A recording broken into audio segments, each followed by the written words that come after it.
Nunca pensé que llegaría el día en que mi propia hija me abandonaría como si fuera un mueble viejo que ya no sirve. Pero fue exactamente eso lo que pasó una tarde de marzo, cuando Camila apareció en mi casa con una maleta ya preparada y me dijo que había encontrado un lugar perfecto para que me quedara mientras me recuperaba del tratamiento. Lo que no me dijo es que ese lugar era un asilo. Lo que ella no sabía es que yo tenía recursos para comprar 10 asilos como ese, si hubiera querido. Pero en ese momento, con el corazón destrozado y la dignidad pisoteada, solo pude sentir el sabor amargo de la traición más cruel que puede existir, la de una hija hacia su madre. Era como si todos los años de sacrificio, todas las noches en vela cuidándola cuando era pequeña, todos los sueños que había postergado por ella, se desvanecieran en un instante de frialdad calculada. Todo comenzó cuando perdí mi trabajo en la biblioteca municipal, después de 30 años de servicio fiel y dedicado. Recortes presupuestarios, dijeron con esa frialdad burocrática que caracteriza a quienes nunca han tenido que preocuparse por llegar a fin de mes. 2 semanas después, el diagnóstico llegó como un puñetazo en el estómago que me dejó sin aire. Cáncer de mama. Etapa 2. A los 68 años, me vi sin ingresos, sin perspectiva laboral, y con una enfermedad que me atormentaba todas las noches con pensamientos oscuros sobre la muerte y el sufrimiento. Las sesiones de quimioterapia me dejaban agotada, débil, vulnerable, con náuseas constantes y una fatiga que parecía haberse instalado en mis huesos para quedarse para siempre.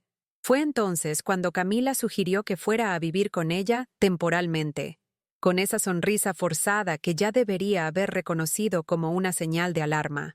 Acepté porque pensé que finalmente tendríamos la oportunidad de acercarnos, de conocer mejor a mis nietos, de ser útil de alguna manera en esa casa que siempre me había parecido tan fría y distante. Pero desde el primer día en su casa, sentí que estaba molestando, que mi presencia alteraba un equilibrio que ellos habían construido cuidadosamente sin incluirme.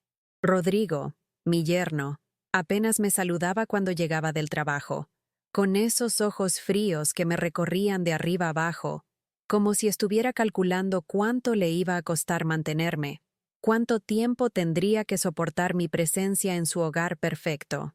Sus comentarios sarcásticos durante las cenas familiares eran como pequeñas puñaladas que se acumulaban día tras día. Qué bueno que Elena pueda descansar mientras nosotros trabajamos. Espero que el tratamiento no sea muy costoso. Los medicamentos de los mayores son cada vez más caros.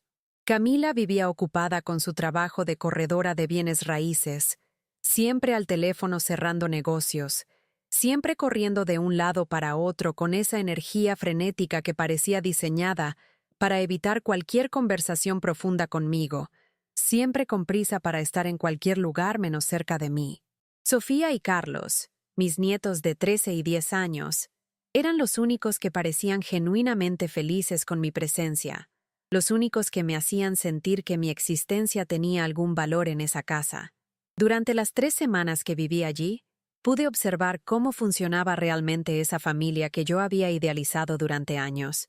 Rodrigo siempre estaba estresado con las cuentas, revisando facturas con el ceño fruncido, quejándose constantemente de los gastos, haciendo comentarios cada vez más directos sobre una boca más que alimentar, cada vez que yo aparecía en la cocina o en el comedor. Sus palabras eran como gotas de veneno que caían sobre mi autoestima ya deteriorada por la enfermedad y la pérdida del trabajo. Camila fingía que no escuchaba esos comentarios hirientes, pero yo veía la tensión en su rostro, la forma en que evitaba mi mirada cuando su marido decía esas cosas, como si fuera cómplice silenciosa de esa humillación constante. Ellos no sabían que yo escuchaba todo desde mi cuarto, que cada palabra se grababa en mi memoria como una herida que nunca sanaría, que cada gesto de desprecio alimentaba una rabia que crecía silenciosamente en mi interior. Lo que ellos no imaginaban, lo que nunca sospecharon en sus cálculos mezquinos, es que durante los últimos 5 años yo había estado pagando la hipoteca de esa casa, donde ahora me trataban como una intrusa. Cuando mi hermano Mateo murió y me dejó su considerable fortuna, fruto de años de trabajo duro en el sector inmobiliario, Decidí usar el dinero para ayudar a mi familia sin que lo supieran, creyendo ingenuamente que el amor se demuestra con actos silenciosos de generosidad. Pensé que sería mejor así, que Camila se sentiría más independiente, más orgullosa de sus logros, más segura de sí misma. Pagaba también las mensualidades del colegio privado de mis nietos, esas cuotas astronómicas que les permitían recibir la mejor educación, algunas cuentas de tarjeta cuando las cosas se ponían difíciles, los gastos médicos de emergencia, siempre a través de transferencias anónimas o depósitos que parecían venir de otras fuentes. Era mi forma silenciosa de demostrar amor, mi manera de asegurarme de que mi familia tuviera lo mejor, aunque nunca supieran que venía de mí, aunque nunca recibiera ni una palabra de agradecimiento por esos sacrificios. Mateo siempre me decía que era demasiado buena para mi propio bien, que mi generosidad sería mi perdición si no aprendía a ponerle límites. Elena, te sacrificas por otros y ellos ni siquiera se dan cuenta. Un día vas a necesitar ayuda, y no va a haber nadie ahí para ti. Solía decirme durante nuestras largas conversaciones telefónicas de los domingos, con esa sabiduría práctica que había desarrollado en el mundo de los negocios. Yo pensaba que estaba equivocado, que el amor de madre era así por naturaleza, incondicional y silencioso, que no necesitaba reconocimiento ni gratitud para ser válido, que la satisfacción de ver a mi familia prosperar era recompensa suficiente. Pero en esa casa, comencé a entender lo que mi hermano quería decir. Comencé a ver la diferencia entre amor genuino y explotación emocional. Estaba allí, enferma, vulnerable, necesitada de cariño y comprensión, y aún así sentía que era una carga, un estorbo, un problema que había que resolver lo más rápido posible para volver a la normalidad. La gota que derramó el vaso llegó un jueves por la tarde, uno de esos días grises de otoño que parecen diseñados para la melancolía. Estaba en la cocina preparando la merienda de mis nietos, tratando de ser útil, de justificar mi presencia en esa casa con pequeños actos de servicio, cuando escuché a Rodrigo hablando por teléfono con alguien, probablemente un amigo o colega del trabajo. Su voz era clara, sin intentar disimular, como si yo fuera invisible o sorda, como si mi opinión o mis sentimientos fueran completamente irrelevantes. No aguanto más esta situación. La vieja está interfiriendo con nuestra rutina familiar. Los niños están demasiado apegados a ella, y Camila no tiene el valor de tomar una decisión definitiva. Sentí que mi corazón se aceleraba, que mis manos temblaban mientras sostenía el cuchillo con el que estaba cortando fruta para mis nietos. Estaba hablando de mí como si fuera un animal molesto que había que sacar de la casa, como si mi presencia fuera una plaga que había que erradicar para volver a la paz y la armonía familiar. Esa noche, después de una cena particularmente tensa donde nadie me dirigió la palabra, Camila entró a mi cuarto con un folleto colorido en las manos y una sonrisa forzada que no llegaba a sus ojos. Mamá, encontré un lugar maravilloso para que se recupere mejor. Es un residencial especializado, con enfermeras las 24 horas, actividades recreativas, otras personas de su edad, jardines hermosos. Hablaba demasiado rápido, atropelladamente, sin mirarme a los ojos, como si estuviera recitando un discurso que había ensayado frente al espejo, como si las palabras fueran balas que quería disparar rápidamente para terminar con la incomodidad del momento.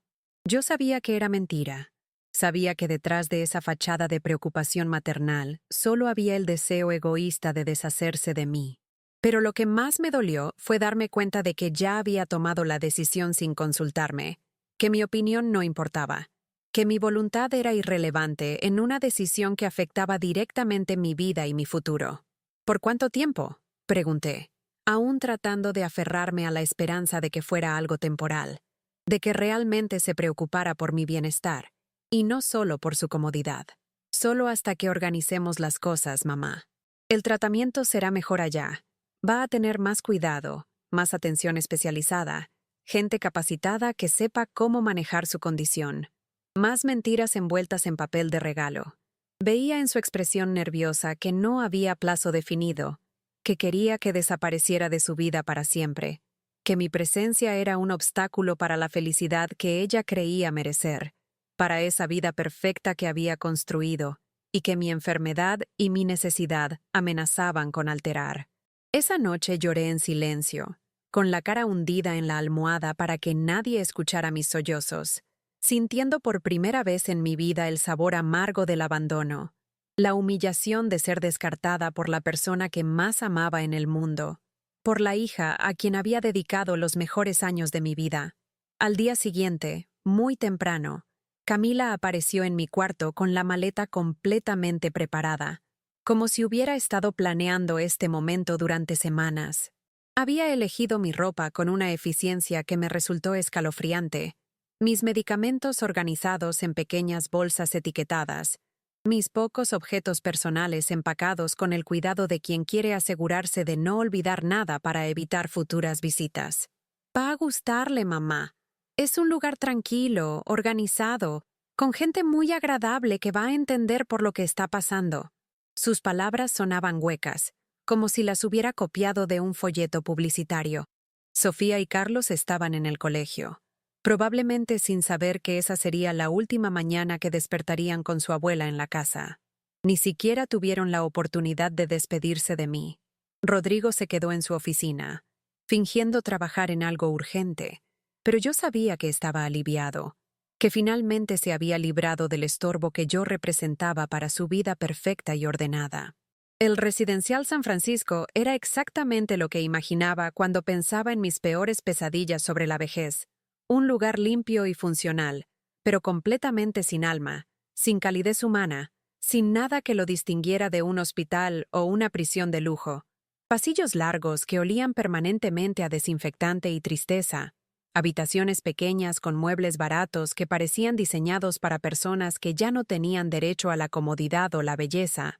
Funcionarios educados pero distantes que trataban a los residentes como números en lugar de personas con historias, sueños y dignidad. Mi compañera de cuarto era Pilar Romero, una señora de 72 años que había sido abandonada por sus 3 hijos de manera similar a la mía, cada uno con excusas diferentes, pero con el mismo resultado final. Me recibió con una sonrisa triste y me dijo: «Bienvenida al Club de las Madres Desechables, querida. Aquí todas tenemos la misma historia, solo cambian los nombres y las excusas». En los primeros días, todavía creía ingenuamente que Camila vendría a buscarme, que se daría cuenta de su error, que la culpa la haría reconsiderar su decisión cruel. Esperaba sus visitas como una condenada espera el indulto, contando las horas, imaginando conversaciones de reconciliación que nunca llegaron. Sus visitas fueron volviéndose cada vez más raras y rápidas, como si cumpliera con una obligación social desagradable que quería terminar lo antes posible. Cuando aparecía, siempre traía flores baratas del supermercado, esas que venden en la entrada y que se marchitan en 2 días, y conversaciones vacías sobre el clima, sobre cómo estaba bien cuidada en el residencial, sobre lo tranquilo que era el lugar. Nunca preguntaba si quería volver a casa. Nunca mencionaba a los nietos, nunca hablaba de planes futuros que me incluyeran.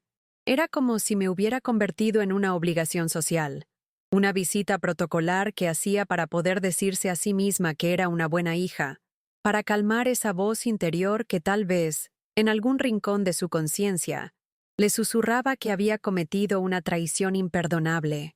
Fue Pilar quien me abrió los ojos con su sabiduría cruel pero necesaria, forjada en años de desilusión y abandono. «Elena, ¿qué estás esperando? ¿Que tenga un ataque de conciencia?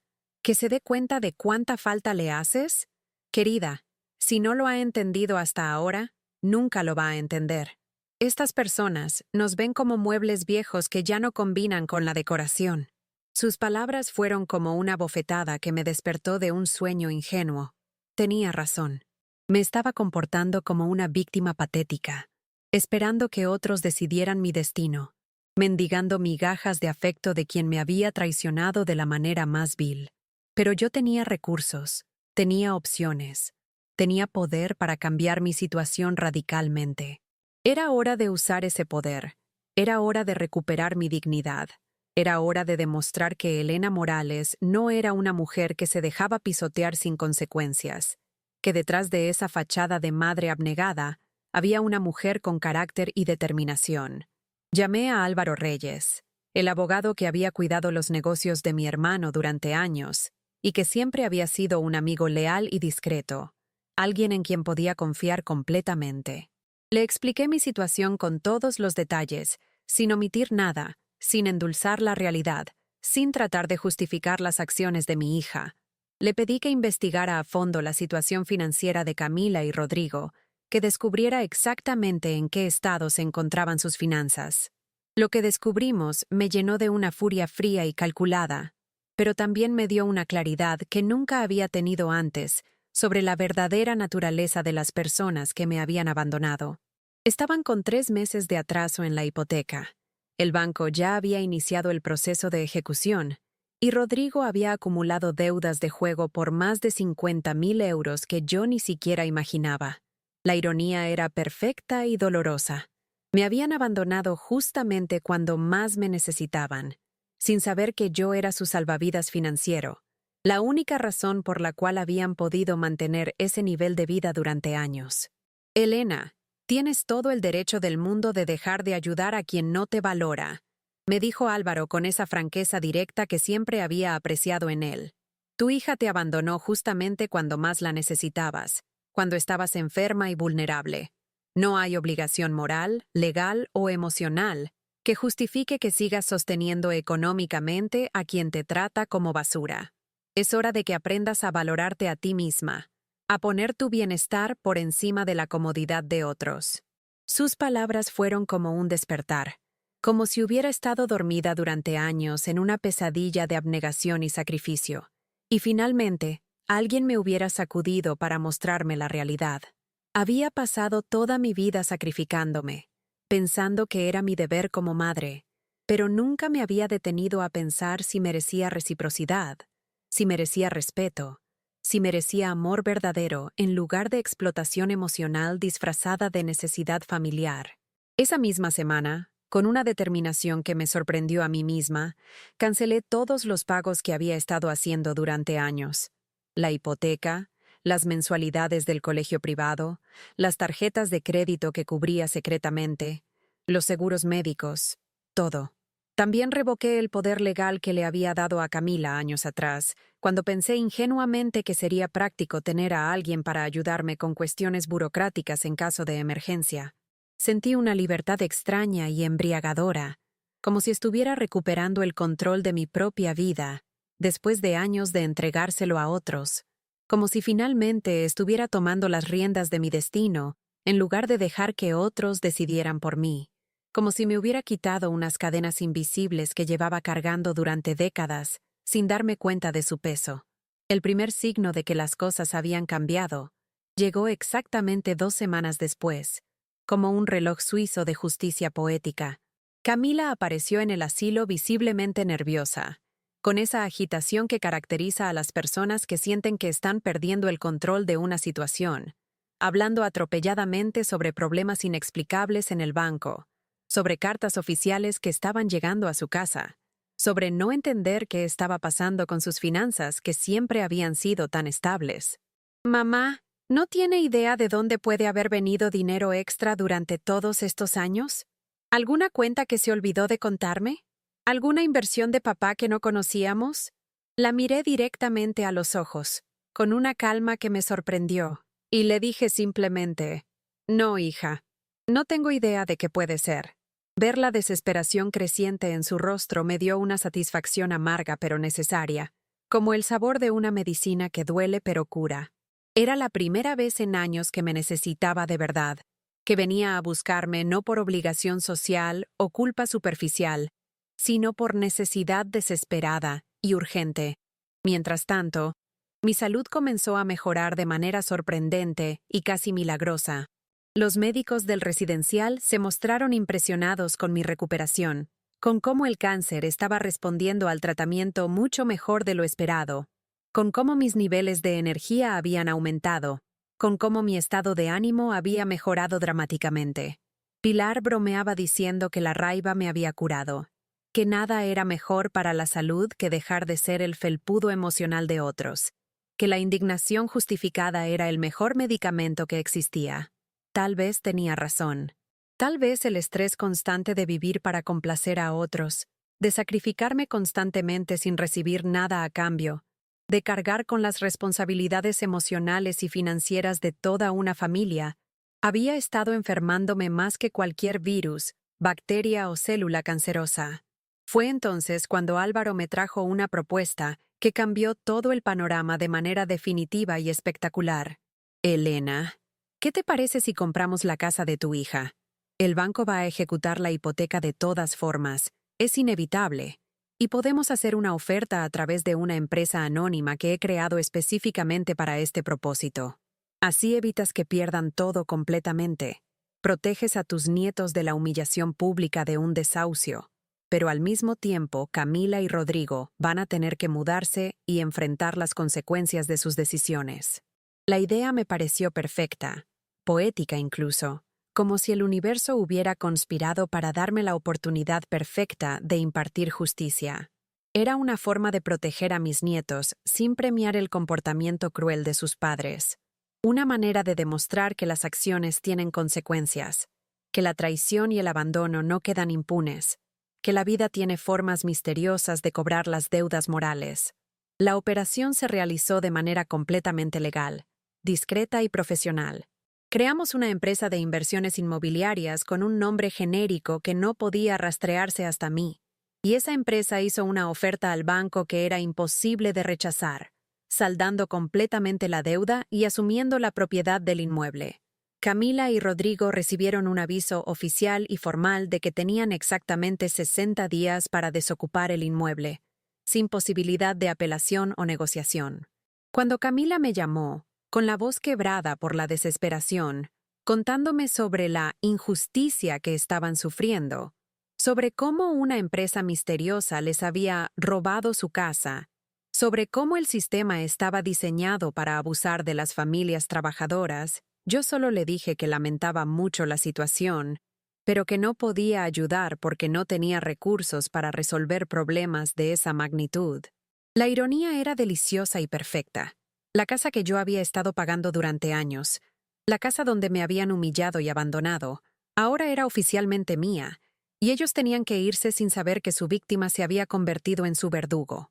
Lo que más me impresionó y me dolió al mismo tiempo fue descubrir que Sofía y Carlos habían preguntado por mí múltiples veces, que querían visitarme desesperadamente, que me extrañaban y no entendían por qué había desaparecido de sus vidas de un día para otro, pero que Camila siempre inventaba excusas elaboradas para evitarlo.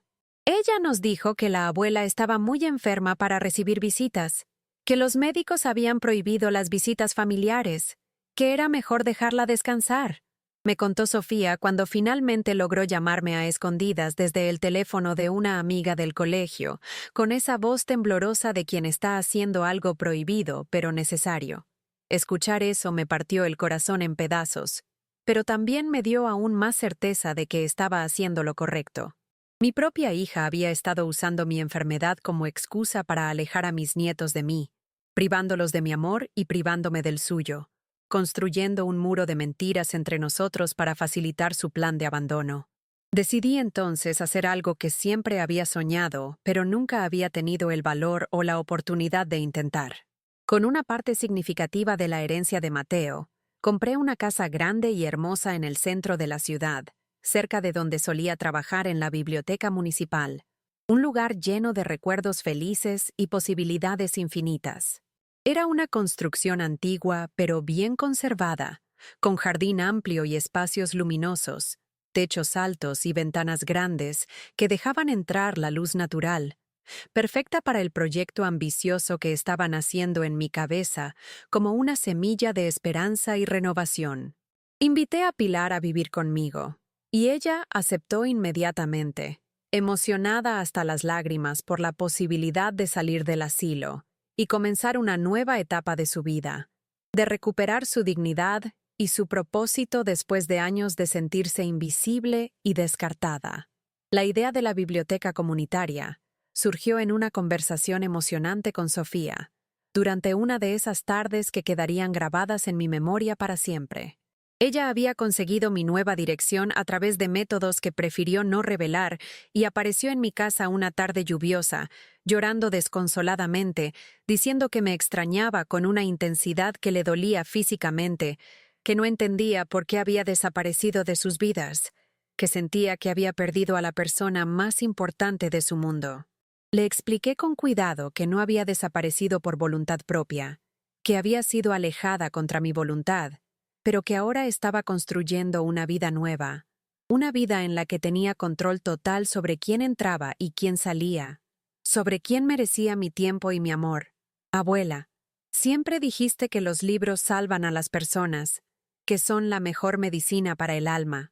¿Por qué no haces una biblioteca donde la gente pueda curarse como tú te curaste?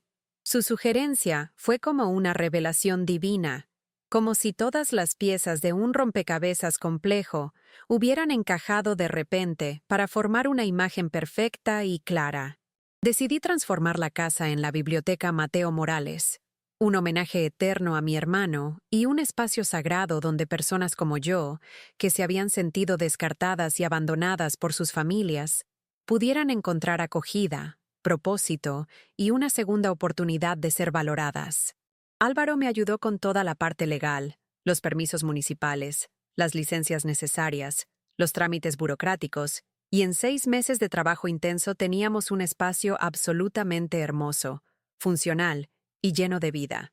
Habíamos convertido los salones principales en áreas de lectura temáticas, instalado estanterías de madera hasta el techo, creado rincones acogedores para diferentes tipos de actividades, diseñado espacios especiales para niños, adolescentes y adultos mayores. Era mucho más que una biblioteca tradicional.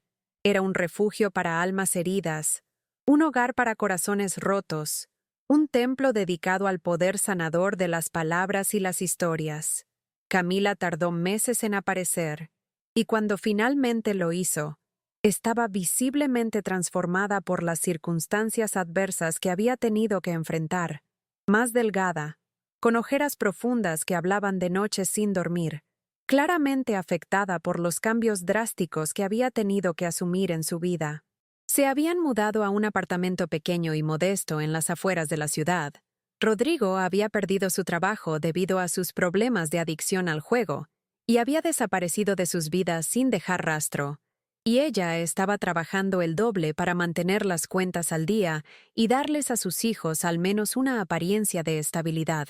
«Mamá, necesito hablar con usted urgentemente», me dijo, sin la arrogancia de antes, sin esa seguridad que siempre había mostrado cuando creía que tenía control absoluto sobre la situación y sobre mí.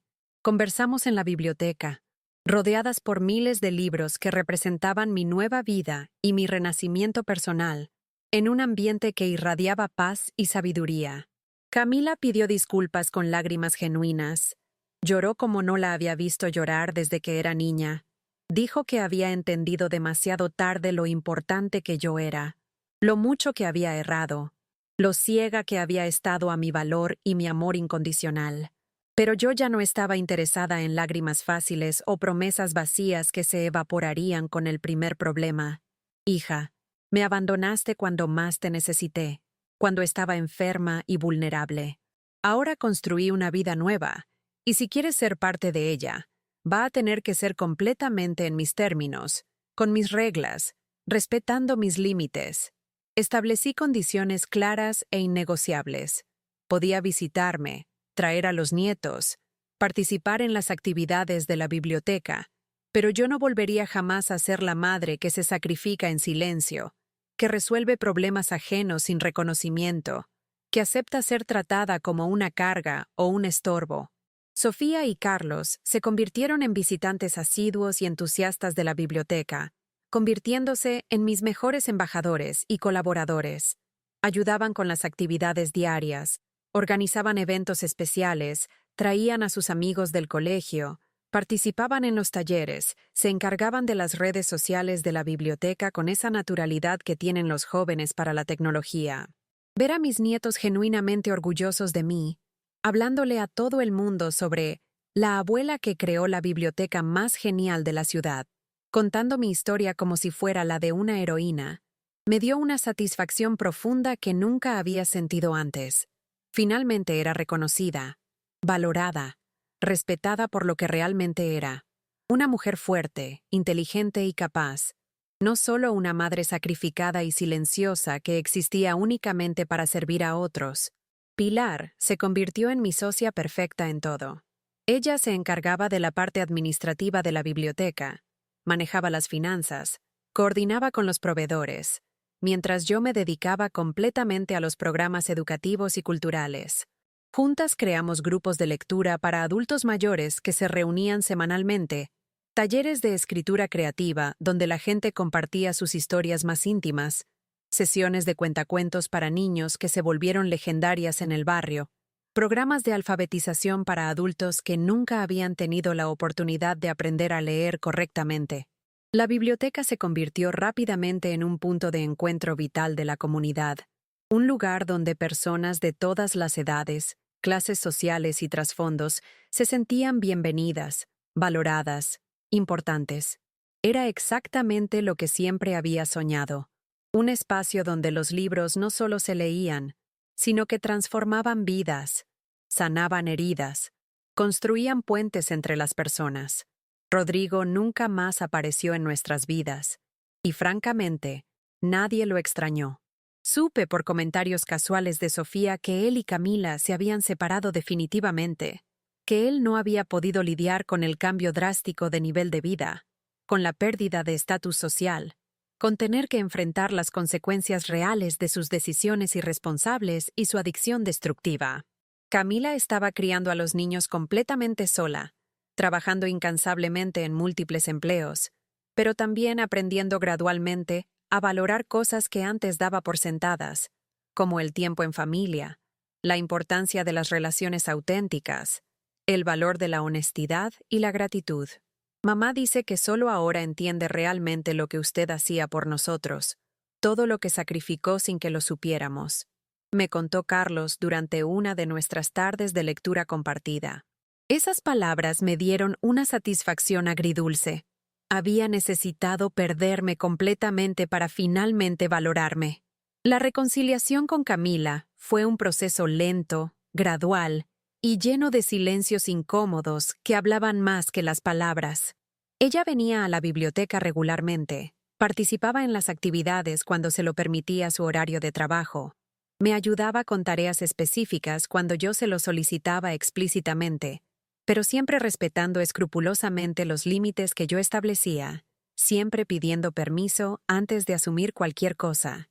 Ya no era la relación tradicional de madre e hija que teníamos antes, basada en mi sacrificio incondicional y su dependencia emocional y financiera. Era algo completamente nuevo, más equilibrado, más honesto, más maduro, más respetuoso. Había aprendido dolorosamente que el amor verdadero no se basa en la abnegación total de una parte, sino en el respeto mutuo, la reciprocidad genuina y el reconocimiento del valor intrínseco de cada persona. Mi salud continuó mejorando de manera notable y constante. Los médicos quedaron completamente impresionados con mi recuperación, con cómo el cáncer había retrocedido mucho más allá de lo esperado según todos los protocolos médicos, con cómo mis niveles de energía habían aumentado exponencialmente, con cómo mi estado mental había evolucionado de la depresión hacia una vitalidad que parecía impropia de mi edad. Yo sabía que no era solo el tratamiento médico convencional. Era la sensación poderosa de haber recuperado mi dignidad, de haber dejado de vivir exclusivamente para otros y comenzado a vivir plenamente para mí misma. Era la alegría genuina de despertar cada día, sabiendo que tenía un propósito claro, un lugar significativo en el mundo que yo misma había creado con mis propias manos, una razón poderosa para existir que no dependía de la aprobación, el reconocimiento o la gratitud de otros. Un año después de la apertura oficial de la biblioteca, organizamos una fiesta de aniversario que superó todas mis expectativas más optimistas. Vinieron más de 200 personas, vecinos de todas las edades, usuarios regulares que se habían convertido en una segunda familia, voluntarios dedicados, autoridades locales que reconocían el impacto positivo en la comunidad, periodistas que querían cubrir la historia inspiradora de la Biblioteca del Corazón, como habían comenzado a llamarla en los medios locales. Sofía, ahora con 14 años y una madurez que me sorprendía constantemente, hizo un discurso emocionante sobre cómo yo era su inspiración más grande, sobre cómo había aprendido de mí que nunca es tarde para comenzar de nuevo, que la edad no es una limitación, sino una oportunidad para aplicar la sabiduría acumulada, que la adversidad puede convertirse en el combustible para la transformación personal. Camila estaba allí, en el fondo del salón principal, llorando en silencio, finalmente entendiendo completamente lo que había perdido y lo que podría recuperar si se esforzaba lo suficiente y demostraba con acciones, no solo con palabras, que había cambiado realmente. Esa noche, después de que todos los invitados se fueron y la biblioteca volvió a su silencio habitual, Camila se acercó a mí con una humildad que nunca le había visto antes, con esa vulnerabilidad que solo aparece cuando alguien ha sido completamente quebrado por la vida y está tratando de reconstruirse desde cero. Mamá, sé que no merezco su perdón, pero quiero que sepa que aprendí. Aprendí que usted siempre fue mucho más fuerte y sabia de lo que imaginé. Aprendí que el amor no es solo recibir cómodamente, sino también dar generosamente. Y aprendí que nunca más voy a dar por sentado tenerla en mi vida. Miré a mi hija y vi a una mujer completamente diferente de la que me había abandonado en el asilo. Vi a alguien que había sido quebrada por las circunstancias, pero que estaba tratando sinceramente de reconstruirse de manera más honesta, más auténtica, más consciente de sus errores y sus responsabilidades. Camila, no necesito tu perdón porque no he hecho nada malo. Necesito tu respeto genuino y constante. Y si logras dármelo de manera sostenida, tal vez podamos construir algo nuevo y valioso entre nosotras. Le respondí con una firmeza que me sorprendió. No era una reconciliación completa e inmediata. No era un final feliz de cuento de hadas donde todo se olvida y se perdona mágicamente, pero era un comienzo honesto y realista, una base sólida sobre la cual podríamos construir gradualmente una relación más madura, equilibrada y mutuamente respetuosa. Había aprendido que el perdón no significa olvidar automáticamente, que la segunda oportunidad debe ganarse con acciones consistentes, no con palabras bonitas o promesas vacías. Hoy, 2 años después de esa tarde terrible en que me abandonaron como un mueble viejo, nuestra relación sigue en construcción constante, como una obra arquitectónica compleja que requiere paciencia, dedicación y cuidado continuo. Camila me visita regularmente, pero no por obligación social o culpa residual. Trae a los nietos con frecuencia, participa activamente en las actividades de la biblioteca, a veces me ayuda con cuestiones prácticas y administrativas, pero siempre preguntando respetuosamente si quiero ayuda, siempre respetando cuando digo que no, siempre reconociendo que mi tiempo y mi energía son valiosos. Es una relación fundamentalmente diferente, más madura, más equilibrada, basada en el respeto mutuo auténtico, en lugar de la dependencia emocional o financiera que caracterizaba nuestra relación anterior. Pilar suele decir que tuve suerte de tener dinero para cambiar radicalmente mi situación, pero yo no estoy completamente de acuerdo con esa perspectiva.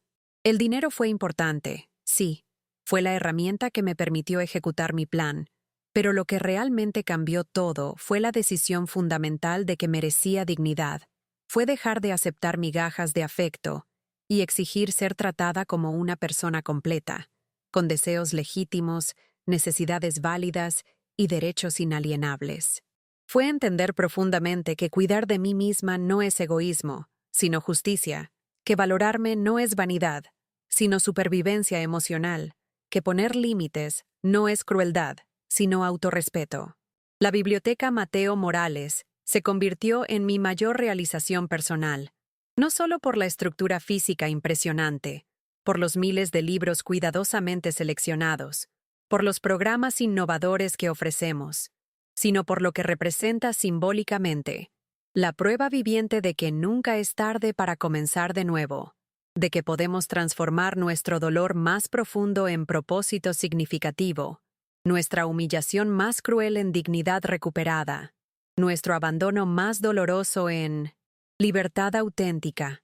Es el lugar sagrado donde finalmente aprendí que merezco amor verdadero, respeto genuino y una vida plena, independientemente de mi edad, mis circunstancias o las expectativas que otros tengan sobre mí. A veces, cuando estoy organizando cuidadosamente los libros nuevos o preparando meticulosamente una actividad especial, pienso en cómo sería mi vida si hubiera seguido aceptando pasivamente ser tratada como una carga, como un estorbo, como un problema que había que resolver. Probablemente estaría todavía en el asilo, languideciendo lentamente, esperando visitas que nunca llegaban, viviendo exclusivamente de recuerdos de un tiempo pasado en que me sentía útil y valorada. En cambio, estoy aquí, a los 70 años, construyendo algo nuevo y significativo cada día, inspirando a otras personas a valorarse y respetarse, demostrando que la edad puede ser sinónimo de sabiduría aplicada y renovación constante, no de decadencia inevitable y abandono resignado. La vida me enseñó de la manera más dura posible que el abandono puede convertirse en una liberación inesperada, que la traición puede ser un despertar necesario, que la humillación puede ser el primer paso doloroso pero esencial para recuperar nuestra dignidad perdida. No fue fácil, no fue rápido, y todavía hay días difíciles en los que la soledad pesa como una losa, y los recuerdos duelen como heridas abiertas.